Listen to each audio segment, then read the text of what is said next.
Well, folks, we are just 39 days away from the most consequential election of our lifetimes. The race is still a dead heat. The legacy media aren't going to tell you the truth. We will. At Daily Wire Plus, we cut through the lies and deliver real, unfiltered news every single day. Join us as we fight the left and build the future. dailywire.com/subscribe. So I'm going to get to everything election-related in a moment. First, the breaking news overnight is that Eric Adams, the mayor of New York, has now been indicted on federal criminal charges. We don't actually know what exactly is in that indictment. It has been sealed at this point.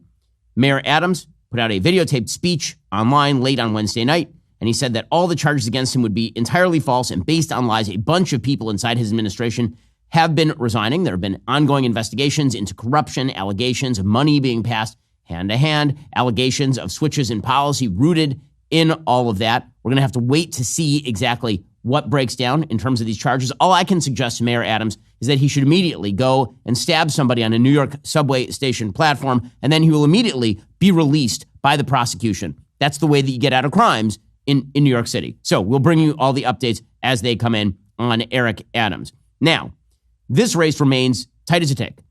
I honestly don't know who's going to win, and anyone who tells you they know who's going to win is lying to you. I have some gut feelings. I have some sort of ideas in my head as to who I think is going to win. And what I find throughout this election cycle, just on a very personal level, is that my head and my heart are very frequently in conflict. So a few weeks ago, if you had asked me who was going to win, my head would have said Trump and my heart would have said Harris, because it felt as though the Trump campaign was not doing a good job. It felt as though she had momentum. And then in my head, I was looking at the fact that she was kind of stagnating in the polls and thinking to myself, well, she should be running away with this race. And now I feel like the situation has sort of reversed, in which my head says that Kamala Harris has the advantage right now. If you look at the polling data, she does have the advantage in a wide variety of swing states, although it is a minute advantage. According to Nate Silver's estimate of who is favored to win, she has about a 55% chance at winning the Electoral College, which effectively means it's a dead heat. The national polling right now is effectively even. The Pennsylvania polling remains even. She's ahead in Michigan. She's ahead a little bit in Wisconsin. And she's running behind in all the rest of the swing states. Nevada is effectively dead even as well. So my head says that Harris is a little bit ahead today. And I know that Democrats are professionals at their get out the vote machine, and they are perfectly willing to use every tool at their disposal in order to achieve high levels of ballot harvesting, getting marginal voters to give them their ballots. I think they're going to go to the college campuses and swamp those with ballot harvesters and all the rest. So my head says that she has tons of money. She's got a disciplined team that is going to go out there and grab every vote they possibly can. And meanwhile, the Trump team is certainly less disciplined. It is unclear what their get out the vote effort looks like. That's what my head says. My heart is telling me something different. My heart is telling me that there is something happening that is being missed by the polls. Now, why do I say that? The reason I say that is because when the polls are all mirroring each other this way, one of two things is happening. Either the polls are all right, and every state right now is a dead heat, every single one. Or what you have right now are pollsters who are constructing likely voter screens with a dead heat in mind. In other words, they're kind of p-hacking the system. So p-hacking is what people will do in the area of science in order to achieve bizarre results in their scientific papers to get them published. So they'll get a set of results from some experiment. It turns out that the set of results is not all that inspiring. There's nothing there that's really of interest. And so what do? They do something where they play around with the internal statistics, they change the metrics, and suddenly they have a statistically significant result. It's called p-hacking. I think a lot of the polls are doing that right now. When every single poll that I see from every single swing state says it's a dead heat, I start to think that pollsters are hedging their bets, because we're not seeing a lot of registered voter polls. Registered voter polls are just the universe of possible voters. How are they going to vote? You're seeing a lot of likely voter polls. Likely voter polls are reliant on the polling experts to tell you what they think the electorate is going to look like. So what percentage of the electorate is going to be black this year? What percentage of the electorate will be male? What are the turnout models going to look like among single Hispanic females? The problem with that, of course, is that you could theoretically p-hack that system. You could start from the premise that the race is tied, and then you could go into the internals and you could rejigger who you say is most likely to vote in order to achieve that end. And when I see all the polls mirroring each other, it starts to make me a little suspicious that something else is going on. So why does that lead me to believe that maybe Trump is ahead right now? There are a couple of sort of indicators, symptoms, and they may be entirely wrong, but I think that they're saying something. Two indicators. One is a polling statistic, and one is an activity. the polling statistic right now, that Teamsters Union poll shook me. The Teamsters Union did a poll months ago, Joe Biden versus Donald Trump. And in that poll, Joe Biden outpaced Donald Trump 47-38. Now, that was an amazing result for Joe Biden. Typically, you would imagine that a Democrat would win that 60-40. The Teamsters, of course, are a union. Private sector unions tend to be more pro-Democrat. Certainly, the leadership is more pro-Democrat. So surprising that Trump was even within spitting distance. Then Biden dropped out and Harris jumped in. And suddenly, the polling of the Teamsters Union shifted 20 points in favor of Donald Trump. Suddenly, he was beating Kamala Harris 60-40. It's like a 30-point move by the Teamsters Union. Why is that? Is it because Harris's policies are wildly different from those of Joe Biden? I don't think so. I don't think so. If this is indeed, as the Democrats wish it to be, a vibes election, I think there are a couple of things that have happened that shift the ground in favor of President Trump.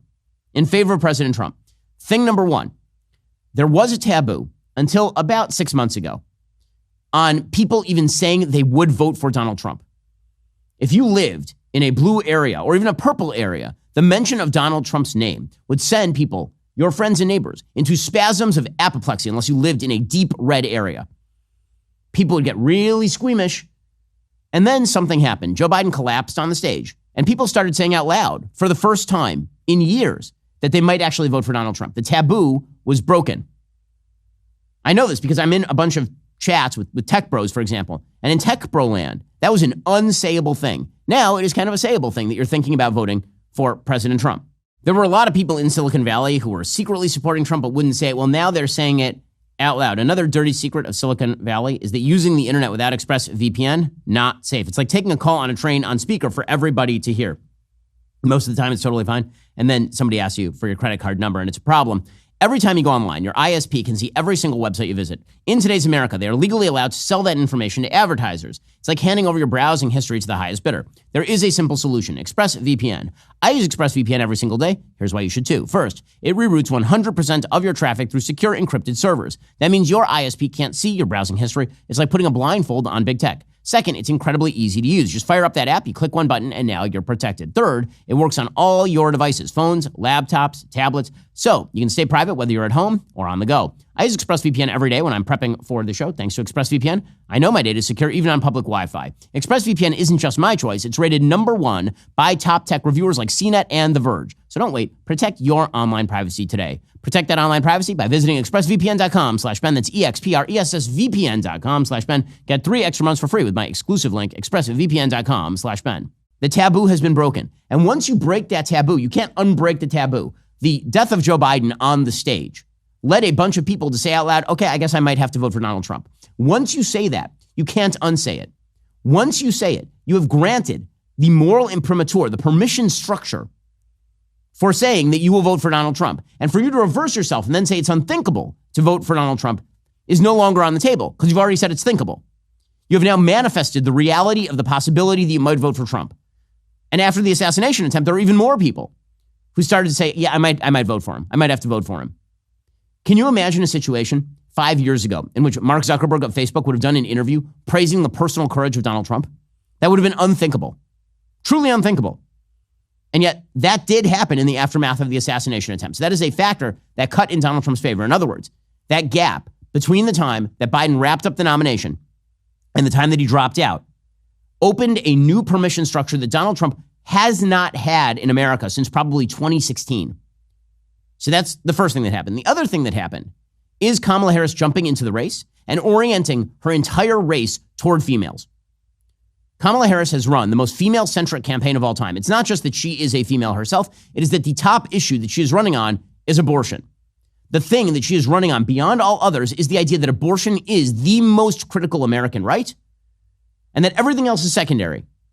And not only that, it's not just the issue of her campaign. It's the way that she has touted her campaign, the people she has surrounded herself with.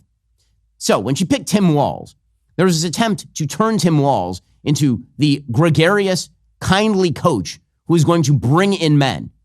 Hey, that dude wore hunting gear sometimes. Hey, he had a shotgun. And he liked to talk a little gruff. There was only one problem. It didn't read that way to men. When you talk to men about the Harris ticket, the vast majority of men look at that ticket They look at Doug Emhoff. They look at the people that she surrounds herself with, and they say, this is an anti-male campaign. This campaign is not just pro-female, it is actively anti-male. The males that she surrounds herself with are all betas. There's a bit of the Renfield about all these men.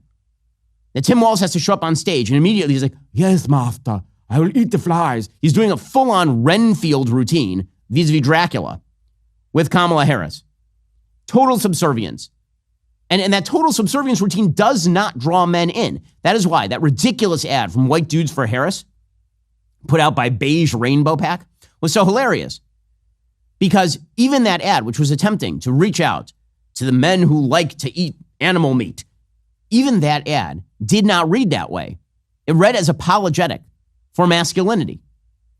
So I think that there are a bunch of men, just like the Teamsters Union, I think there are a bunch of men who are not showing up in the polls right now who are going to vote against her. I think that's a reality. And finally, there is a sort of bleeding indicator symptom, and that is Kamala Harris and Joe Biden flying Vladimir Zelensky in a C-17 to Pennsylvania to tour a munitions factory in a swing state 40 days before an election. What that says to me is that the internal polling in Pennsylvania is not looking good for Democrats. The Democrats are freaking out over Pennsylvania. If they by the way, the most obvious blown opportunity by a Democrat of my lifetime. All Kamala Harris had to do to shore up that state was pick Josh Shapiro, the popular governor of Pennsylvania. And she didn't do it because she was afraid that he was a Jew. And so if she loses Pennsylvania, that's what that's about. When you bring in Zelensky as an attempt to win over, I assume, the Polish vote, because that's literally what she said in the debate with Donald Trump. She said there are 800,000 Polish voters in Pennsylvania, and they care deeply about NATO and Ukraine. First of all, if you think that the 800,000 people of Polish descent in Pennsylvania, their top issue in this election cycle is the position of Donald Trump vis-a-vis NATO, think again. That is not a reality. That is wish casting by the Harris campaign. I think it's also an addiction by the Harris campaign to a peculiar form of identity politics where you can simply group people into a group and then pretend they all have the same priorities. The idea that Polish Americans, fourth generation, fifth generation Polish Americans are number one of all things on earth concerned with the Ukraine war as opposed to, their jobs going away in Pennsylvania, that seems kind of weird to me. So, Kamala Harris, she's had to reintroduce herself. And this, I think, may be the best indicator of all. She knows she has not done enough to properly introduce herself to the American public, that the American public feels disquieted about her. They find her to be enigmatic, empty. They believe there is no there. And they are right. So yesterday, she did a couple of things. She gave a speech on economics, and then she did an interview with Stephanie Ruhle at MSNBC. Neither was good. So the first thing she did was this speech at the Economic Club of Pittsburgh, where she pretended to be a middle-of-the-road economic pragmatist. That was after her 2019-2020 campaign, where she basically ran as Bernie Sanders. So her new shtick is that she is going to grant tax credits, like a Republican would, and that she's going to give tax cuts, like a Republican would, and that she would make up for all of that by taxing just the rich, which, of course, is untrue, because you can tax the rich all day long and all night long. It ain't going to pay for your deficit spending. You've been trying it. Folks, Kamala Harris's financial plans make no sense, but yours need to make some sense. The Federal Reserve has now dropped interest rates, so you need to call my friends in American Financing today. I mean, like right now. Mortgage rates are now in the 4s, so now is a perfect time to consolidate debt and reduce your monthly expenses. Let's face it, a lot of people have been forced to use credit cards because of the insane prices at the grocery store, power bills, even for childcare. With credit card rates through the roof, that debt will eat you alive. But here's the good news. With the mortgage rates dropping, now is the perfect time to wipe that debt out. American Financing is helping homeowners just like you, yes you, save over $800 a month on average. That is real money back in your pocket. They're even closing some loans in as fast as 10 days. And get this, if you start today, you might be able to delay 2 mortgage payments. Not to mention, there are no upfront fees to find out how much you can save. So here's what you need to do. Call American Financing today at 866-721-3300. That's 866-721-3300. Or if you prefer, visit americanfinancing.net/Shapiro. NMLS 182334, NMLSconsumeraccess.org. APR for rates in the 4s start at APR 5.672% for well-qualified borrowers. Call 866-721-3300 for details about credit costs and terms. The reality in the United States is the top quintile of taxpayers in this country pay literally all net taxes. Not some, all. Okay, net taxes means the amount of tax dollars you are paying in versus the number of tax dollars you are getting out. The top quintile pay all net taxes in the United States. So she tried to claim that she was a capitalist, that she believes in free and fair markets. The problem, of course, is that she has no definition for fair markets. The New York Times led, quote, Vice President Kamala Harris wants voters to know that she is not a socialist. That was the clear unspoken theme of Ms. Harris's nearly 40-minute economic policy speech in Pittsburgh on Wednesday. It was why she paraphrased Warren Buffett, cited a survey of top economists, and praised entrepreneurs in language that echoed Republican Senator Mitt Romney's presidential run a dozen years ago. The problem is this is not going to work. It is not going to work because if she's attempting to out-capitalist Donald Trump, good luck with that. In the same way that it is a mistake for Republicans to try to out-welfare Democrats. It is a mistake for Democrats to try to out-capitalism Republicans. But she understands she has to tamp down all of the talk about the fact that her administration has been awful for the economy and the fact that the principles she has spent her entire career espousing up until this very moment are really anti-capitalist. She doesn't have to be a full Marxist socialist to be anti-capitalist. If you simply call for massive regulation and confiscation of unearned capital gains, if you suggest that price increases are due to price gouging through grocery store collusion, and then suggest price controls as the answer, you are not pro-capitalism. So, just to add insult to injury here, before Harris gave the speech, Joe Biden, the sitting president of the United States, I remind you that senile, doddering old fool is still the sitting president of the United States and the most powerful person on earth. Joe Biden just dumped a ton of bricks on her head. Because one of the things that Harris is trying to do in this campaign is separate off from the Biden-Harris record. She has a catch-22. She's only there because she is Joe Biden's VP, but she doesn't want anybody to know that. It's a secret. Shh. So Joe Biden let the secret out of the bag. Yesterday on The View, he linked her to every one of his policies. So this would be, I don't know, a $50 million campaign in-kind contribution to Donald Trump by Joe Biden right here. And as vice president, there wasn't a single thing that I did that she couldn't do. Mm-hmm. And so I was able to delegate her responsibility on everything from foreign policy to domestic policy. Oh, he delegated everything to her. So good luck defending all of that, Kamala. Seriously. Okay, so she gives this speech. And again, the message of the speech is that she will be pragmatic. She is not an ideologue. She's going to be a middle-of-the-road pragmatist. Now, I know somebody else who promised this. His name was Joe Biden. And then he proceeded to enact the most left-wing agenda in American economic modern history. He himself has said he's the most transformative economic president since FDR. So I don't believe you, Kamala Harris. So here she was reading off the teleprompter. We just need to move past the failed policies that we have proven don't work. Okay, I mean, thank you for that campaign ad. She is the proven policies we know don't work. What does she mean? She actually means capitalism. Okay, but she promises once again, it's going to be all pragmatism and joy. This was a terrible speech. This did not help her one iota. And I promise you, I will be pragmatic in my approach. I will engage in what Franklin Roosevelt called bold, persistent experimentation.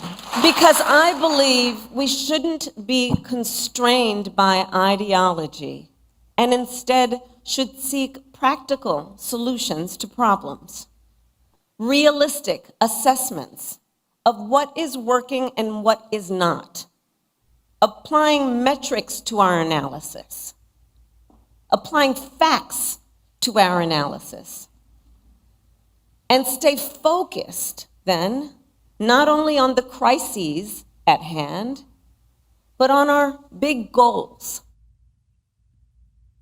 So if you believe this McKinsey-esque bull, then I have a bridge in Brooklyn to sell you. That she's sitting there with the data sheet. She's got the spreadsheets, and she's determining what works and what doesn't. First of all, we should point out that the bold experimentation tried by FDR was terrible and lengthened the Great Depression by full-on 8 years. The bold experimentation means she puts her thumb in randomly into the economy and starts swirling it around. And then she says there will be metrics by which she determines her success. Really? What are those metrics? I want to know, because you say that Joe Biden is a success. At the same time, you're saying that you can't run on his record because we need a change. So I don't believe you. I don't believe that you're just going to do things that work and then not do things that don't work, because you've been spending 4 years doing things that don't work and pretending they work. There's that.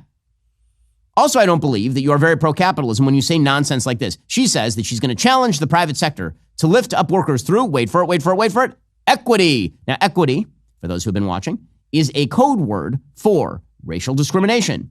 Equity, in her view, is a code word for sameness of outcome despite difference in performance. It is a way of crashing the free market in the name of some higher principle of social justice. And we will reform our tax laws to make it easier for businesses to let workers share in their company's success. And I will challenge the private sector to do more, to lift up workers through equity, profits, and benefits, so more people can share in America's success and prosperity. Oh, she's going to challenge the free markets. She's going to challenge the free markets, and that's force, by the way. Folks, the government doesn't challenge things. The government forces things. In fact, they force so many things that it feels as though you can be canceled at any moment for pretty much anything by the government and its allies. In a world rife with cancel culture, wearing your beliefs on your sleeve isn't just a metaphor, it is a radical act of free speech. If you dare to express an opinion the woke mob doesn't particularly like, they will come after you. We've seen it happen time and again. That's why I'm excited to tell you about the Daily Wire's partnership with Sticker Mule. Sticker Mule isn't just any old merch company. They're the internet's favorite place for custom stickers, magnets, and more. Plus, they're based. Sticker Mule's co-founder and CEO recently vocalized his support for President Trump, calling for an end to political hate in the wake of the attempt on Trump's life. Now they are bringing you exclusive Daily Wire merch. By shopping at stickermule.com/dailywire, you're not just getting awesome merch, you're supporting free speech and standing up against leftist groupthink. You're saying, I won't be silenced by the left-wing mob. Let's be honest, nothing triggers a left-winger faster than a well-placed facts don't care about your feelings sticker. A portion of every sale goes directly to support the Daily Wire, which means you're helping us continue to bring you the hard-hitting truth the mainstream media will not touch. Head on over to stickermule.com/dailywire today. Make your voice heard. That's stickermule.com/dailywire. The federal government doesn't challenge things. The federal government forces things. It's a giant gun, and it's pointed at things. She is going to force the free markets to force the workers to share in the profits. Now, here's the reality about how profits work, folks. If you're an investor in a company, you share in the profits. If you are a wage earner, you are taking on a lower risk because you have not put your own money behind the company. If you work for a company and you're a wage-based employee, the whole point is you are guaranteed the wage whether the profits go up or down that week unless you are fired. That's the bargain. Employees get steady paychecks. Investors have ups and they have downs. And when she just simply throws those words out there without any sort of definition, what she really means is that she wants to force companies to do the things she wants them to do. All of this, of course, is incredibly vague. She started dumping out basically the boggle pieces and started talking about growing our middle class and just it's platitudes after platitudes. Here she was on the middle class. I believe we need to grow our middle class and make sure our economy works for everyone, for people like the people in the neighborhood where I grew up and the hardworking Americans I meet every day across our nation. Do you mean the Tony upper crust place that you grew up in, Montreal? All this crap about the middle class. Oh, the middle class, and I'm going to save the middle. She's not going to do crap for the middle class. First of all, we should point out, in the United States, there is no class system. There are actual class systems that existed in 19th century Britain, in which it was very difficult to make it out of a class into which you were born. That has never been true in the United States, going back to the time of Alexis de Tocqueville in like the 1830s. But again, it is all just sloganeering and platitudes, so it's not going to help her. Nobody believes that she is radically pro-free market. Nobody believes she's a pragmatist. No one thinks she's middle of the road. And if you do, it's because you're not watching closely. And so at the end, she just starts truly slathering on as much Crisco as she possibly can. I mean, she's going to obscure everything, and she's going to do it with a blizzard of nonsense. Would you like to hear Kamala Harris talk about the spirit of inspiration? I sure would. I think Americans want 8 years of hearing about the spirit of inspiration from this absolute empty vessel dullard of a human. We need to guard that spirit. We have to guard that spirit. Let it always inspire us. Let it always be the source of our optimism, which is that spirit that is so uniquely American. And let that then inspire us by helping us to be inspired to solve the problems that so many face, including our small business owners. I cannot. She was like a word of the day calendar. Today's word of the day is inspiration. See if you can use it in a sense. Well, to truly feel inspired, you have to feel the inspiration that will inspire you to do inspired things in inspirational fashion. Good God. I think my favorite part of this particular speech is where she started talking about the biblical book of Ecclesiastics. I liked this one a lot. I had not heard of this biblical book. I had heard of Ecclesiastes. I had not heard of Ecclesiastics, which I assume is Ecclesiastes when you work in a plastic factory. I don't really understand what she's referring to here. But if we were going to make fun of Donald Trump years and years and years ago for saying 2 Corinthians instead of 2 Corinthians, that is less bad than calling Ecclesiastes Ecclesiastics. You know, there's a time for patience, and there's a time for impatience. That's not in Ecclesiastics, but you're right. It's not in Ecclesiastics. For a minute, Mayor. That's true. I mean, maybe it's in Ecclesiastics. That's not a book, so sure, it could be theoretically. She has the wisdom of King Solomon.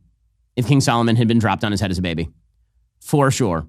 Even CNN was like, "There's nothing here. There's no here." So CNN's Shira Stein, who works for the San Francisco Chronicle, she's like, I'm noticing not a lot of specifics here. Right, because she can't. The minute she gets down to specifics, we start digging into them. When she said she wanted to, for example, tax unearned capital gains, that was pretty specific. And it was really bad for her. And that is the history of Kamala Harris's campaigns. She says platitudes, and the left cheers and they clap. This is true in 2019, 2020. Then she says a specific thing, and then she has to walk it back because it's total trash. She does not know her own policies. She doesn't know what she's talking about. The dirty secret of this campaign is that Kamala Harris is a stupid person. She is not smart. You can say whatever you want about Donald Trump. Call him stupid. Doesn't matter. Hey, Donald Trump was already president. We already know what his record looked like. So if you're not going to run on your record as the vice president of the United States, which would theoretically cover for many of these areas, you don't have to answer questions about your policy. You would just say, look what I did while I was in office. But she won't do that. So that means she has to run on herself. And if she's going to run on herself, then she has to run on one of two things. Either her stated policies, and she won't do that because she won't tell you her policies, or her innate charisma and intelligence. She is much more reliant on those things than Donald Trump is. We already know Donald Trump, and we already know what he'd do as president. Well, there's a problem. She's not charismatic, and she ain't smart. And here is CNN's Shira Stein being like, yeah, there was nothing there. The problem that we're encountering with all of these is we're getting a vision of her economic agenda, of her policy agenda. We're not getting specifics. Oh, you think? Well, folks, even CNN says that there are no specifics to Kamala Harris's answers, but you need answers when you start a business. And one of the biggest questions you have is HR. When we started Daily Wire, we had no idea what to do with HR. We were focused on creating content. And it's hard to find a managing professional capable of handling day-to-day HR. If that sounds like you need to talk to my friends over at Bambee. With Bambee, you're not just getting an HR manager, you're getting a dedicated partner who's available by phone, email, and real-time chat. They'll handle crucial tasks like employee onboarding, terminations, and performance reviews. With Bambee's HR autopilot feature, you can streamline essential HR practices like employee training and feedback procedures, freeing up time for what really matters to your business. All of Bambee's HR managers are based in the United States and can support the nuances across all 50 states. HR managers can easily cost $80,000 annually, but Bambee starts at just $99 monthly. So no matter the size of your business, Bambee can work for you. Don't wait another minute. Schedule your free consultation by visiting Bambee.com right now. Type Ben Shapiro under podcast when you sign up. It's spelled BAMBEE.com, Bambee.com. Type in Ben Shapiro right now to get started. That's Bambee.com. And type in Ben Shapiro under podcast when you sign up. Okay, so Kamala Harris, she still has to introduce herself. She's spending hundreds of millions of dollars right now introducing herself to the American people. It's not happening. By the way, I'm hearing anecdotal evidence from Pennsylvania that you cannot turn on the TV without seeing an ad from the Trump campaign introducing Kamala Harris to the people of Pennsylvania, which, if so, great for the Trump campaign. So one other way she decided to introduce herself yesterday was that she was going to do her first one-on-one interview. This is her first nationally televised one-on-one interview. Yes, that is correct. Because you remember that first interview, the one that she did with Dana Bash on CNN, she brought along her emotional support, Renfield Tim Walz. And he was sitting there to save her if she got herself in trouble. Or she could look over every so often and she could pet her emotional support and then feel better about herself. Well, this is the first time that she actually sat down one-on-one in a nationally televised interview. By the way, that's like 60 odd days into her campaign, which is fairly incredible. And the person she chose was bootlicker Stephanie Ruhle over at MSNBC, who literally said last week she didn't have to answer any tough questions. In order to justify that thesis, Stephanie Ruhle decided not to ask any tough questions. So that was exciting. And Kamala Harris made a fool of herself. There was never going to be a friendlier interviewer than Stephanie Ruhle. And somehow, Kamala Harris achieved the signal distinction of completely falling flat on her face in an interview with a person who is busily attempting to massage her with baby oil. It's incredible. That's how bad she is at this. Now, you can say that Donald Trump has flubbed interviews before. Typically, the interviews that Donald Trump flubs are unfriendly interviews. It goes to the National Association of Black Journalists, and they ask a bunch of hostile questions about why he's a racist, and then he flubs it. But he doesn't really tend to flub, for example, interviews with, say, Sean Hannity.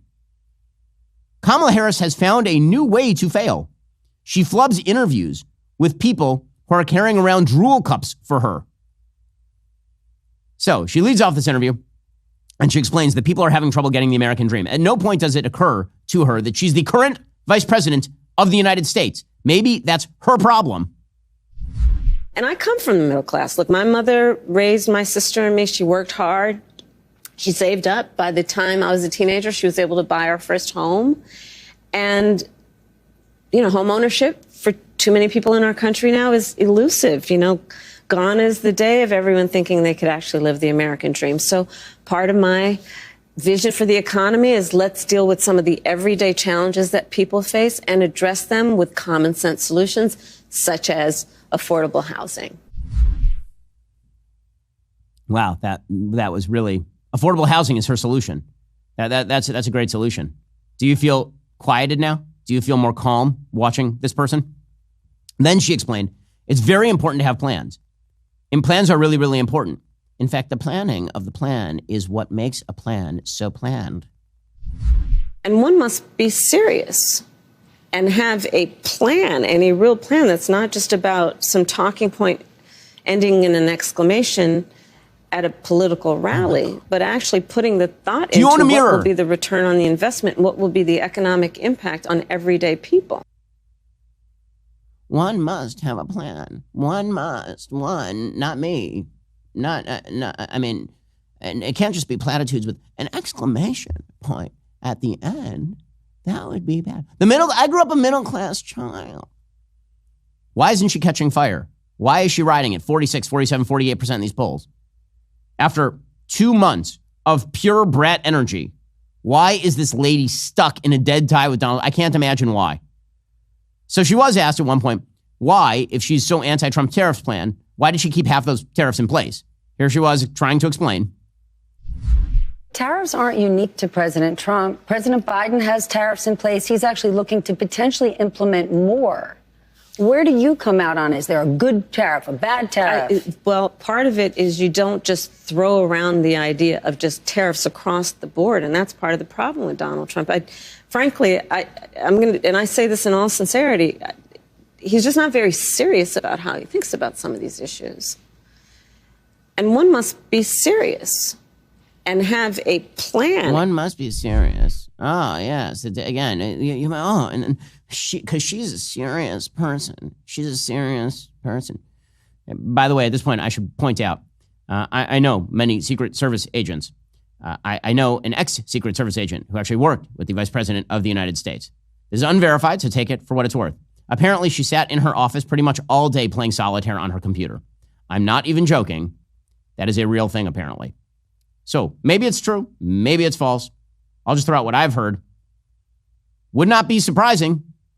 I can just see comment. Look at this. If I put the red ace on the black two, oh, they're bouncing all over the screen. Inspiring. So much inspiration. And here she was. You want more babbling? Here we go. She's going to babble about paying your fair share. So she's asked by Stephanie Ruhle, you want to raise taxes in certain areas. You want certain tax credits. You want all this stuff. What if you have a Republican in Congress and you can't do any of those things? What are you going to do then? She has no answer. This is such a perfectly obvious question, and she has no answer whatsoever. She just starts babbling about her fair share. You can see her mentally flipping through at very slow speed, because she's not a smart person, all of the various 3x5 note cards that she stores up there until she finds the one labeled fair share. And you can hear the click when the roulette ball falls into the roulette wheel. And suddenly, she's stumbling around. Fair share, yes, fair share. Here we go. Where do you get the money to do that? Do you still go forward with those plans and borrow? Well, but we're going to have to raise corporate taxes, and we're going to have to make sure that the biggest corporations and billionaires pay their fair share. That's just it. It's about paying their fair share. Did you hear the ball click into the wheel right there? She's searching around. She has no idea what to say. She just says, we have to do the thing. Okay, but we have to. That's not an answer. How are you going to drive to work this morning? Your car, the transmission fell out of the car. How are you going to get to work? Well, we have to get to work. That wasn't the question. So she goes searching around, and then she's like, fair share. Yes. She actually starts smiling when she hits the phrase fair share, because she's found the right note card. Because there ain't nothing going on up there, folks. She's empty between the ears. Don't believe me? Well, I have a holistic answer for you. Here she is explaining how she approaches problems holistically. Again, we've had word of the day. Yesterday, there were 2 words of the day yesterday: inspiration and holistically. So she's going to answer this question so holistically that I have no words. Here we go. Some of the work is going to be through what we do in terms of giving benefits and assistance to state and local governments around transit dollars, and looking holistically at the connection between that and housing, and looking holistically at the incentives we in the federal government can create for local and state governments to actually engage in planning in a holistic manner that includes prioritizing affordable housing for working people. Yes, that was 3 uses of the word holistic or holistically inside of 10 seconds. 'Cause she is a stupid person. If you listen to that and you're like, wow, higher intelligence at work. Well, folks, you may be the sucker in the room. In just 1 second, we'll get to more of Kamala Harris, and then Joe Biden gives his going away valedictory with the harpies of The View. First, one of the most anticipated events of the 2024 election is coming to Daily Wire Plus on Tuesday night. The 2024 vice presidential debate between J.D. Vance and Tim Walz will be live right here. But let's face it, these debates are better with friends, especially friends who can spot every lie and false promise. That is why we are doing a special backstage with a pre-show analysis from Matt Walsh, Michael Knowles, Andrew Klavan, Jeremy Boring, and of course, I will be there as well. Plus, stick around for a post-debate breakdown with insights you're not going to hear from the mainstream media. So instead of yelling at your TV alone, come yell with us. The vice presidential debate Tuesday night, 8:30 p.m. Eastern time over at Daily Wire Plus. Okay, meanwhile, well, the good news for Kamala Harris is that no matter how terrible she is in these interviews, she will have her defenders, including the interviewer, Stephanie Ruhle. That's the reason she gave Stephanie Ruhle the interview in the first place. This interview closed with Stephanie Ruhle asking one of the hardest hitting questions I have heard ever in the history of journalism. Here we go. Stephanie Ruhle. So, look, I think the thing about Donald Trump is that, I don't think the women of America need him to say he's going to protect them. The women of America need him to trust them. Can we trust you? Yes. Yes. I am not perfect, but I will tell you, I'm always going to put the needs of the people first. Can they trust you? Can they trust? Wow. What would be amazing is if she said no. I mean, that's true, but you wouldn't say that. What a terrible question. Even Stephanie Ruhle had to admit after the interview that Kamala Harris would not answer questions. I mean, as we'll see, she tried to spin this into a victory for Kamala Harris, but here she was with Nicole Wallace, who looks like she's smiling so hard the top of her head's going to come off. Here's what's a little tricky. She doesn't answer the question around if the GOP is controlling the Senate, if she can't raise corporate taxes, where is she going to get the money from? To expand the child tax credit and do all the things she wants to do. And she says, we just have to do it. And that's great, and that's a campaign promise. But the issue is, if it means we're just going to borrow again, then what we're doing is we're just never addressing the deficit. And back in the days when you were a proud Republican, debts and deficits mattered. So that's Stephanie Ruhle, the person who was put there to kiss Kamala Harris's ass, pointing out that she doesn't answer basic questions. The good news is Stephanie Ruhle says she doesn't have to answer questions. These are complex issues. One could watch that and say, well, she didn't give a clear, direct answer. That's okay, because we are not talking about clear or direct issues. That is the dumbest statement I've ever heard. So you're given a complex issue and you don't have to give a clear or direct answer because they're not clear or direct issues. That's our new standard. Hard question means you can give a dumb answer. Okay, I suppose that it's a standard. Well, meanwhile, Joe Biden is sitting out there, and I kind of think that Joe Biden hopes that she loses, as evidenced by the fact that he went on The View and then tied her to all of his policies. Because if she loses, Joe Biden is the most vindicated person still technically alive. That is kind of an amazing thing. If she somehow finds a way to lose to Donald Trump, Joe Biden gets to spend the rest of his life telling the Democratic Party he told them so. He had said, only I can beat Trump. If she finds a way to lose to Trump, he's going to be able to walk around for the next 7.5 months or however else long he's not in hospice, telling people that he was right all along.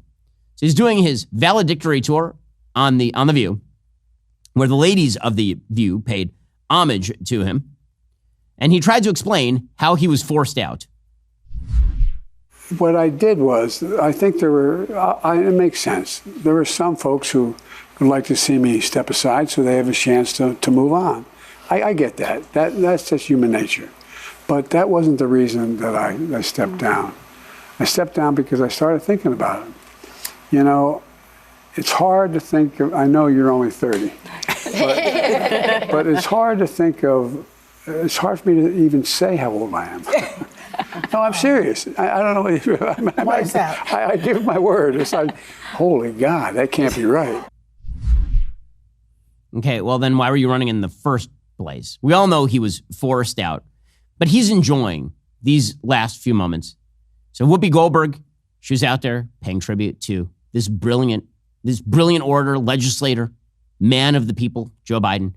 She says that Joe Biden was her ride or die. I didn't like the way they did it.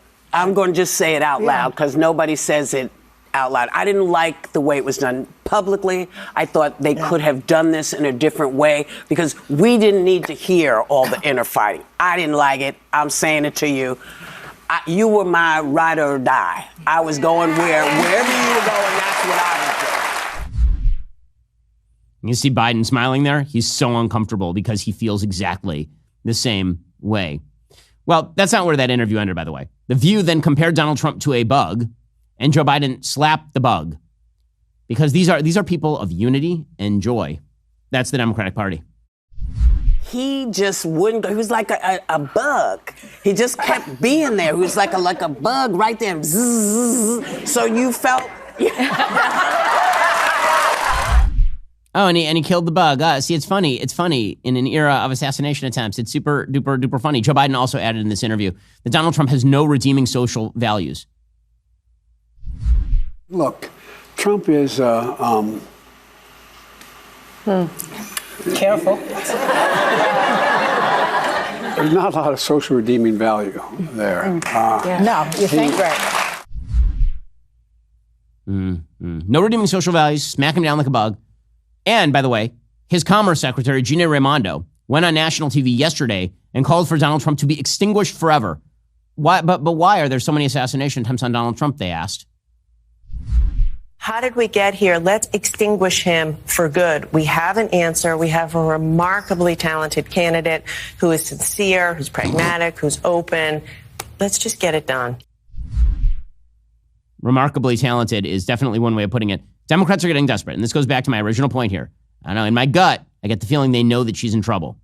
That's presumably why Nicole Wallace, over at MSNBC, is now yelling at Republicans to campaign for Kamala. That's really what she's doing. So I think it's time to draw a line in the sand and call bullshit on people who say, I'm not voting for Trump, but I can't do it for Harris. If you're not voting for Trump because you're afraid of what he'd do to the rule of law, or you're afraid of what he'd do. I mean, Trump is the reason that there's no immigration bill. Trump is the reason that women are dying in Georgia. Trump is anti-life. Trump is anti-immigration policy. Trump is anti-Constitution, anti-rule of law. And if you're a Republican who isn't voting for him because you care about any one of those things, it's bullshit. if you're not campaigning for Kamala Harris. There's one way to do something about those things if that's what you care about. Nicole Wallace is half a second from turning into that meme lady from 2016 screaming at the sky after Trump won. And that's why I got that gut feeling that perhaps the Democrats have a big problem on their hands.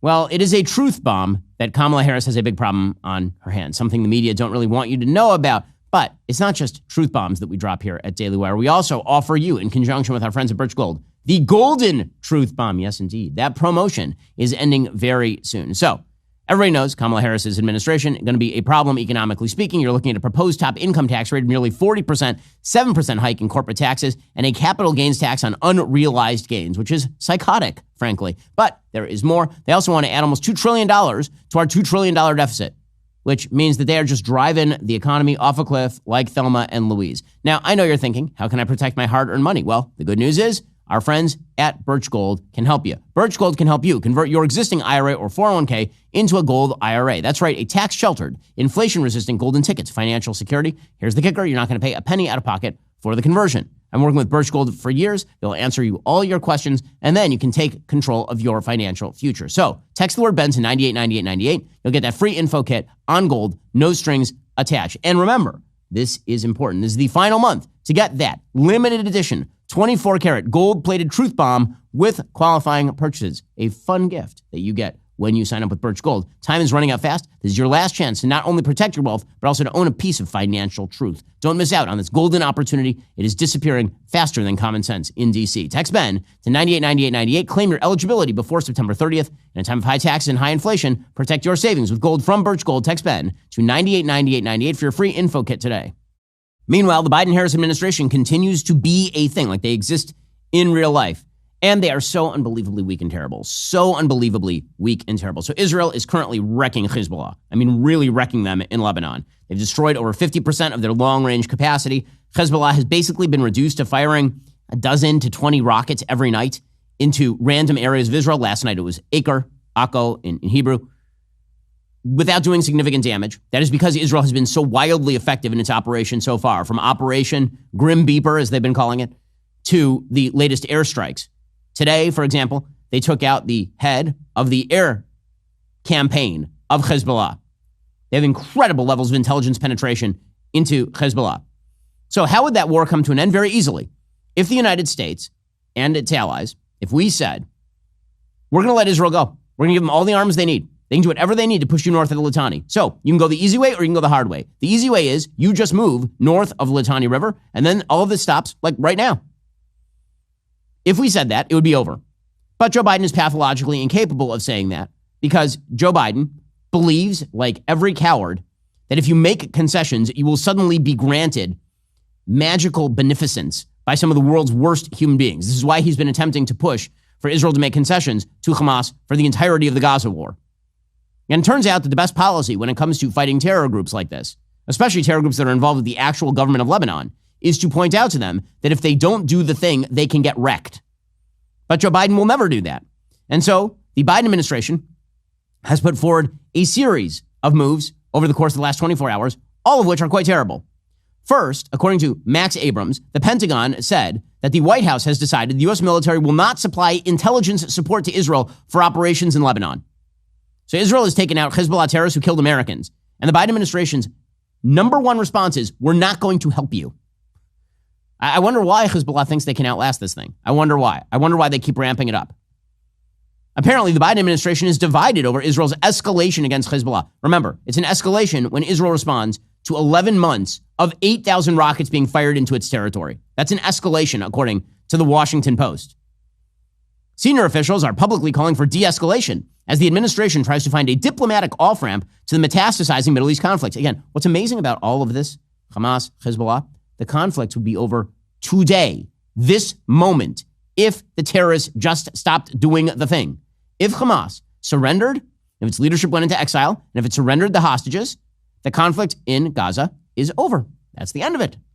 It's very simple. If Hezbollah disarmed below the Litani River, it's all over. We're done. Move on with your life. That's all.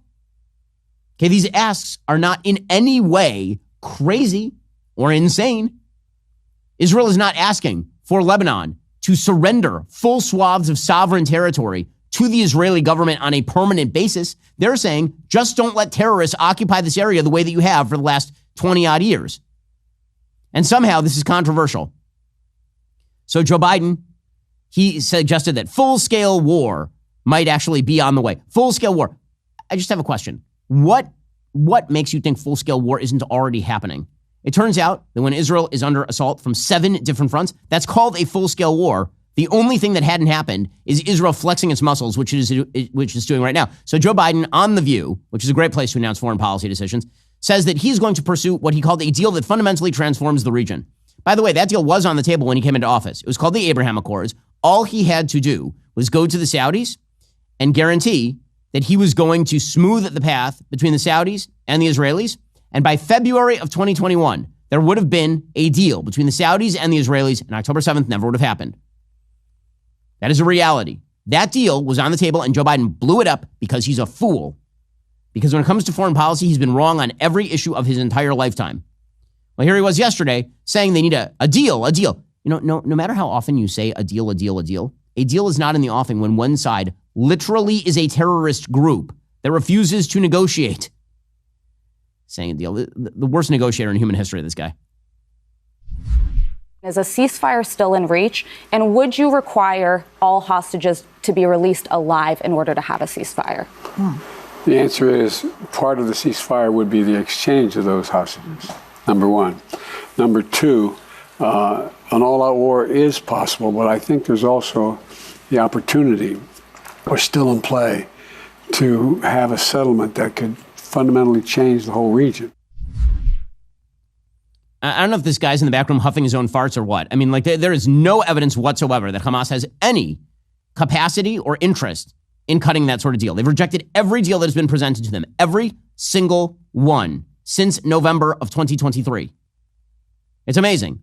But they don't have a strategy. Their only strategy is, what can we do to prevent people from fighting with each other prior to the election? That's all this is. Because they understand that if Israel goes into Lebanon, that opens a gaping hole in her campaign. Because then she might be forced to, decide between Israel and the terrorists. And there are a lot of terrorist supporters inside the Democratic Party. In fact, according to the latest polling, the Harris voter favors the Palestinians over the Israelis 33% to 19%, which is crazy towns. For the record, that same poll shows Trump supporters support Israel over the Palestinians 66-5. So for all of those who suggested anti-Semitism is equivalent between the two parties, it ain't remotely, not even remotely. So what else is the Biden administration doing? Well, they've now called, along with the French, with Emmanuel Macron, they've called for a 21-day pause in the fighting based on nothing, based on literally nothing. So they put out a statement, a joint statement from the U.S., Australia, Canada, the EU, France, Germany, Italy, Japan, Saudi Arabia, UAE, and Qatar. And here's the amazing thing about this statement. They call for a ceasefire. Okay, the ceasefire call makes no mention of Hezbollah. None.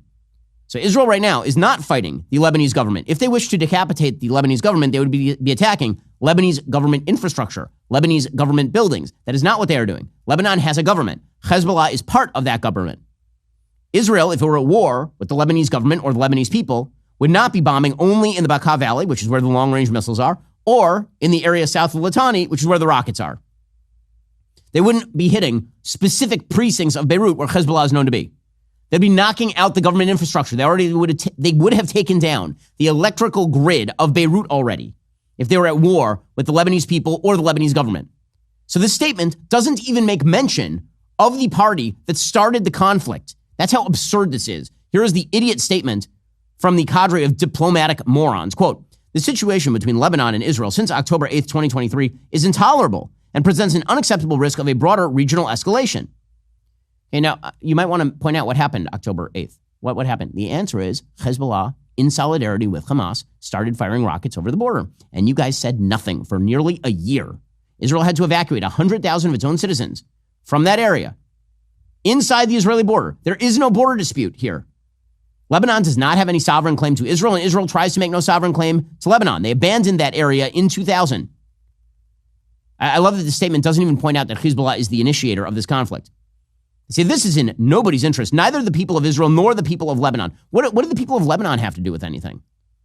It's certainly not in the interest of the people of Israel to be under constant rocket fire from the north. And as for the people of Lebanon, Israel's not at war with them. Israel's at war with Hezbollah. Israel is literally calling up apartment buildings and telling people to evacuate so they can blow up the munitions. Says this moronic statement, it is time to conclude a diplomatic settlement that enables civilians on both sides of the border to return to their homes in safety. Okay, all ideas welcome.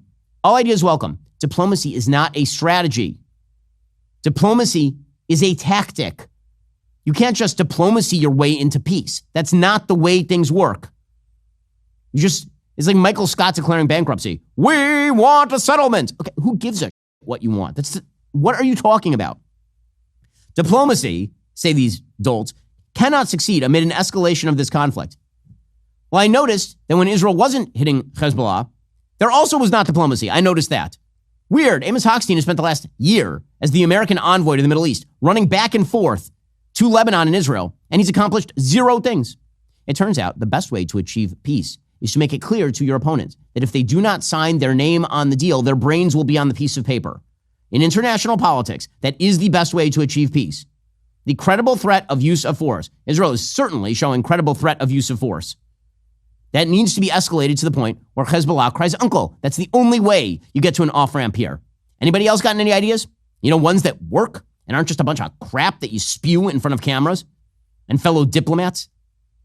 Thus we call, say these fools, for an immediate 21-day ceasefire across the Lebanon-Israel border to provide space for diplomacy toward the conclusion of a diplomatic settlement consistent with UN Security Council Resolution 1701 and the implementation of UN Security Council Resolution 2735 regarding a ceasefire in Gaza. We call on all parties, including the governments of Israel and Lebanon, to endorse the temporary ceasefire immediately, consistent with UN Security Council Resolution 1701 during this period, and to give a real chance to a diplomatic settlement. So they said the thing. Give peace a chance. They said the thing. There was a chance for a diplomatic settlement right now without the fire stopping.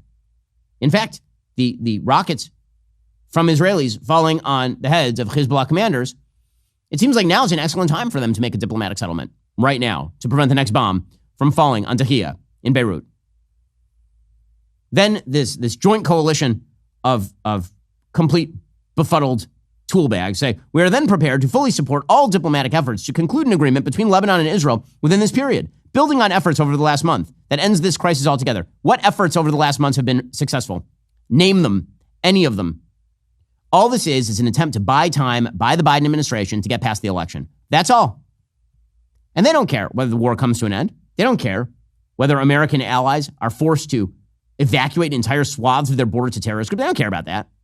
All Biden wants is to get through the election because he's a sad sack, because he's pathetic. And the Europeans are always just the Europeans. Alrighty, folks, in just 1 second, we'll get to the wise words of Representative Stacey Plaskett, who explains what the FBI and CIA are really for. A little scary. If you're not a member, become a member. Use code Shapiro at checkout for 2 months free on all annual plans. Click that link in the description and join us. The stage is set. The stakes are sky high. Senator Vance, Governor Walz, face off. But who will land the knockout punch? Don't watch the debate alone. Experience it with the most trusted names in conservative media. Daily Wire Backstage brings you unfiltered commentary, biting wit, and expert analysis you won't get anywhere else. Join Ben Shapiro, Matt Walsh, Michael Knowles, Andrew Klavan, and Jeremy Boring for a debate night you'll never forget. Daily Wire Backstage, Tuesday, October 1st, 8:30 Eastern, 7:30 Central, only on Daily Wire Plus.